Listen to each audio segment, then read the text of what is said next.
Hello there friends, this is DotaNews. We're here to create the best Dota news channel ever. Here's what we cover in today's episode. SyndereN discusses Team Secret's success in qualifying for ESL Kuala Lumpur 2023. New coach for Team Blacklist International. Shopify Rebellion showed their 3 new players. TI runner-up Zayac has officially joined NAVI. Gorgc about the end of Pro Dota as we all know it, and much more. Without further ado, let's get straight to it.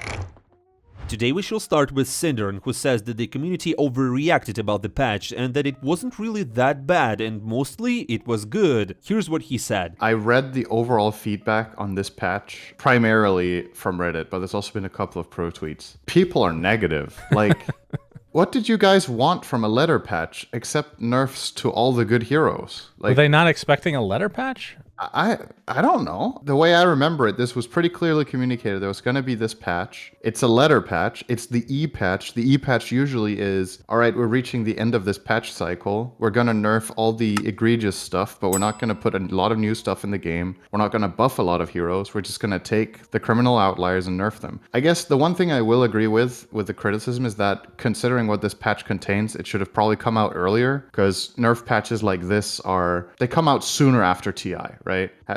This didn't have to take 3.5 weeks to come out. But I honestly think the content for the most part is pretty good. Like, some of the most ridiculous heroes got nerfed pretty significantly. I saw some of the feedback. For example, I'll just mention Spirit Breaker right now because that's the hero that everybody was talking about ruining all their games, right? He got longer cooldown on charge, he got longer cooldown on scepter charge, and he got less damage to creeps with greater bash. This is like a really big nerf to this hero, and people thought nothing happened.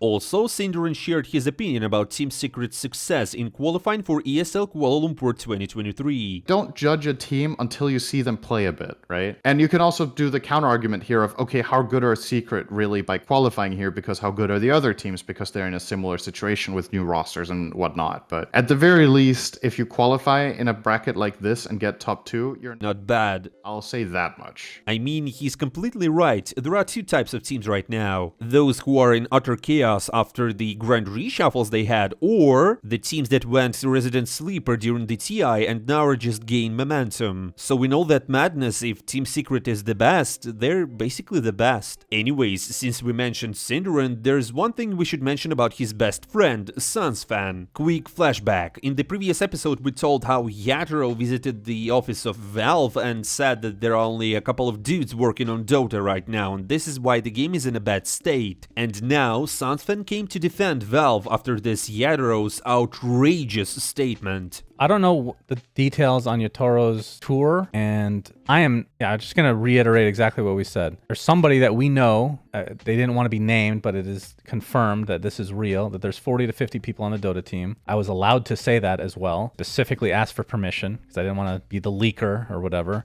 And my educated guess, this is not like a confirmation 100% or anything, but based on my talks with people, in general, within Valve, ex-employees, in the past 10 years, the team for Dota is going to, have its ebbs and valleys and whatnot, or how many people are actually working on it. My educated guess that this is around the average, if not even higher than average, amount of people working on Dota throughout the entire lifetime. If you take like a snapshot every year, I would say this is average or higher than average. This is like way higher than I thought was currently on the team as of like 6 months ago, based on my doom and gloom, or whatever you want to call it. I'm actually optimistic more than anything.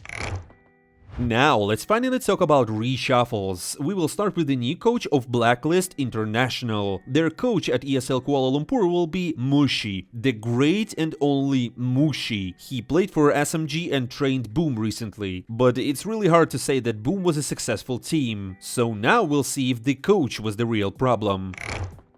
Now, let's talk about the new Vincere player. NAVI has officially signed TI11 runner-up Zayac. Zayac was last seen on Team Klee, a team that attempted to qualify for ESL 1 Kuala Lumpur 2023 but lost in the second round of the lower bracket. During his time in Team Secret together with Resolution, Zayac placed 3rd at Riyadh Masters the last year and 2nd at TI 2022. The current NAVI roster is as follows: Shigetsu, Milojul, Nefrit, Zayac, Milady.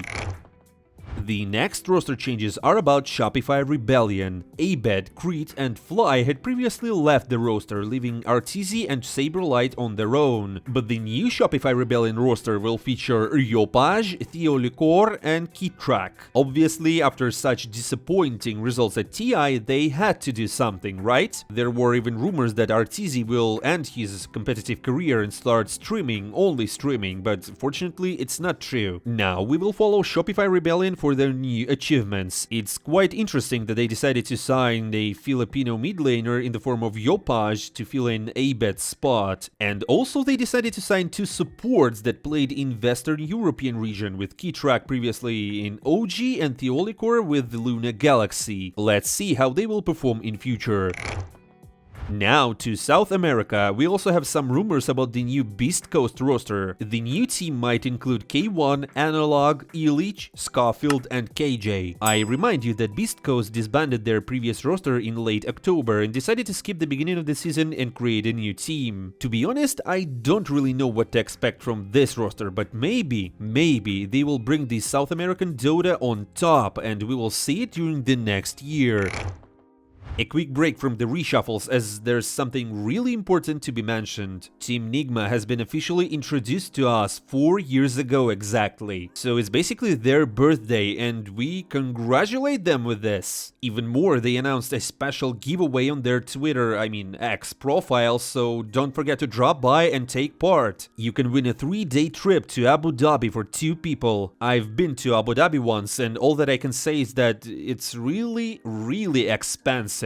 And hot. It's hot there. But I also think that if they pay for your trip, it's a good thing to participate, and if you win, you can just enjoy your life together with Nigma. Let's all together congratulate Team Nigma on their birthday and drop in the comments below the team that you would like to see them playing next season. Miracle, maybe Sumail, MC, GH, Kuroki, still there or as coach? I don't know. Drop your thoughts in the comments below.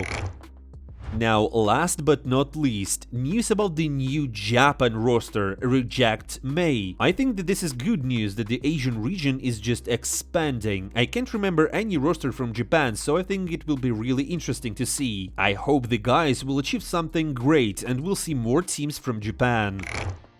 Now shall we come back to the media space of Dota. During his stream, OG's Gorgc pondered the fate of Tier 2 Dota competitions following the cancellation of the Dota Pro circuit system. So glad it's gone. SunBhie is optimistic that no DPC will improve Dota 2. Okay, I have a controversial take on this. Everybody says no DPC will improve Dota 2, but I do think the Tier 2 scene of Dota is basically dead. Nobody's gonna watch it at least. That is a bit of a problem. So, one of the reasons people were praising DPC was because Tier 2 players got to come up, and it did actually help with that. It was kind of boring, but it will actually die, which it is what it is, maybe it deserves to die, I don't know.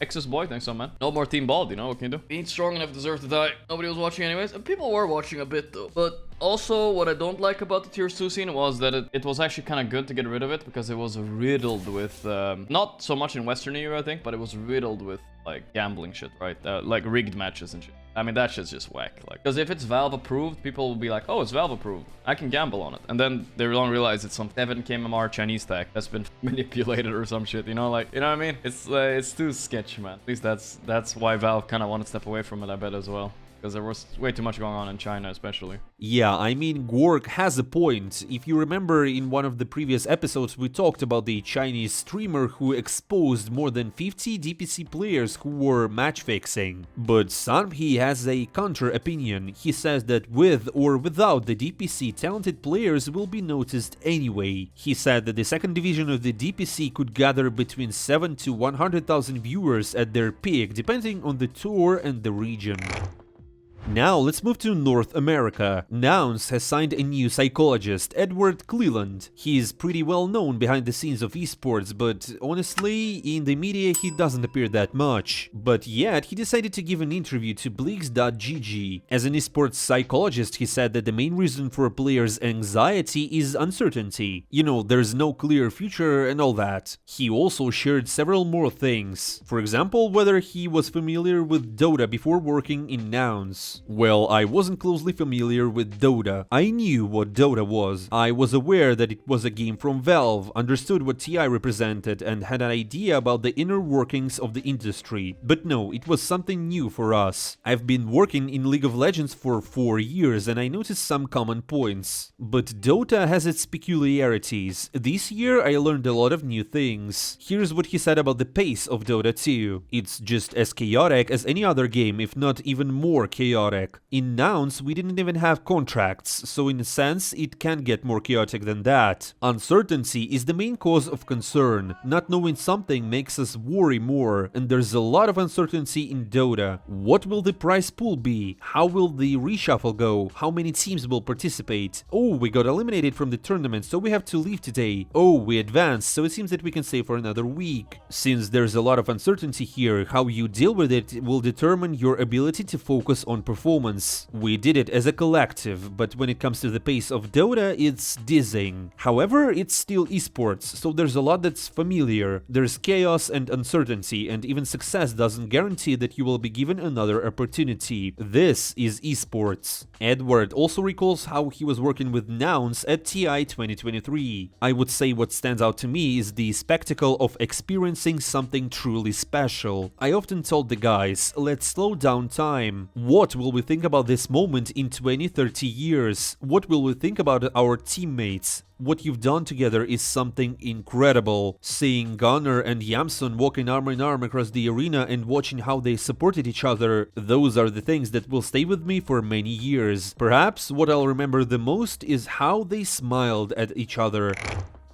Now let's talk about Mason, a former professional player, a streamer and whatnot. He shared his opinion about the conduct system in Dota 2 on his personal Twitter account. The introduction of the conduct system is the worst change in matchmaking Dota in recent years. It's only slightly behind the group matchmaking change introduced about 3-4 years ago, which remained in effect for several months before Valve realized it was being abused and overall was tarnishing the experience. Previously, professional players shared their opinions about the conduct system too. For example, Saberlight advised those criticizing it to be less toxic.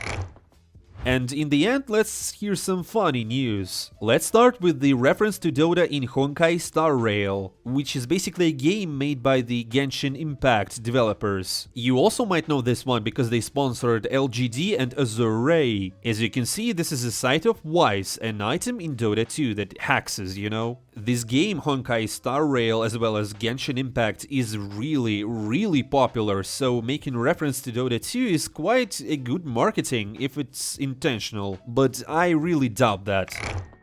Another pretty good news is that Bristleback has finally been nerfed. After Valve released 7.34e, the win rate of Bristleback in Titan at least significantly decreased, placing the hero among the worst characters at the highest rating. This information was provided by a very notable stats website called Spectral GG. Now, there's no excuse for you to lose to Bristleback, you know, you just can't say that this is a broken hero and it's OP and whatever. You just have to admit that you're bad at Dota. I'm just kidding, I know you're good at Dota. And the last news piece for today's episode is a little edgy. Team Spirit has rejected money from Eva Elfie. You might know her, she's an adult movie star. She said that she didn't like that TI's prize pool was so low and she decided to farm some gold on her OnlyFans and then give it to the winner of the international. But Team Spirit rejected the money and here's what she said about this. International is over, so it's time to sum up. I want to thank everyone who subscribed. You guys are awesome. I think now is the time to start creating Dota cosplay content for my OnlyFans. Also, I've seen various reactions in the media and social networks about this story, and I want to make a statement. I did this for 2 reasons. Firstly, because it's fun, and secondly, I wanted to draw attention once again to the issue of the low price pool for TI-12, but mostly because it's fun. It turns out that size does matter, and this TI had a record low number of viewers, and many players also complained about it. And the most interesting part is that in 3 days we collected $20,000, and I'll add $5,000 and more from myself, making the final figure 25,000. Now for the bad news. I asked the winning team how to transfer the money, but they declined. I fully understand them and ask not to judge anyone. It's sports and not every org is ready to associate itself with such stories. So I want to ask you how to spend the money. Give it to the gladiators or maybe organize our own tournament and add this money to the prize pool. Wait, what? She farmed $20k in 3 days being an OnlyFans model? Guys, if you just don't hit that like button or subscribe to my channel or drop by in the comments below, I think I will go to OnlyFans and start modeling myself because it's a good sum. Anyways, that's all for today. Thank you for watching. Don't forget to leave your feedback in the comments because it's really important for me to improve by listening to you guys. I'm not saying goodbye for a long time. See you soon.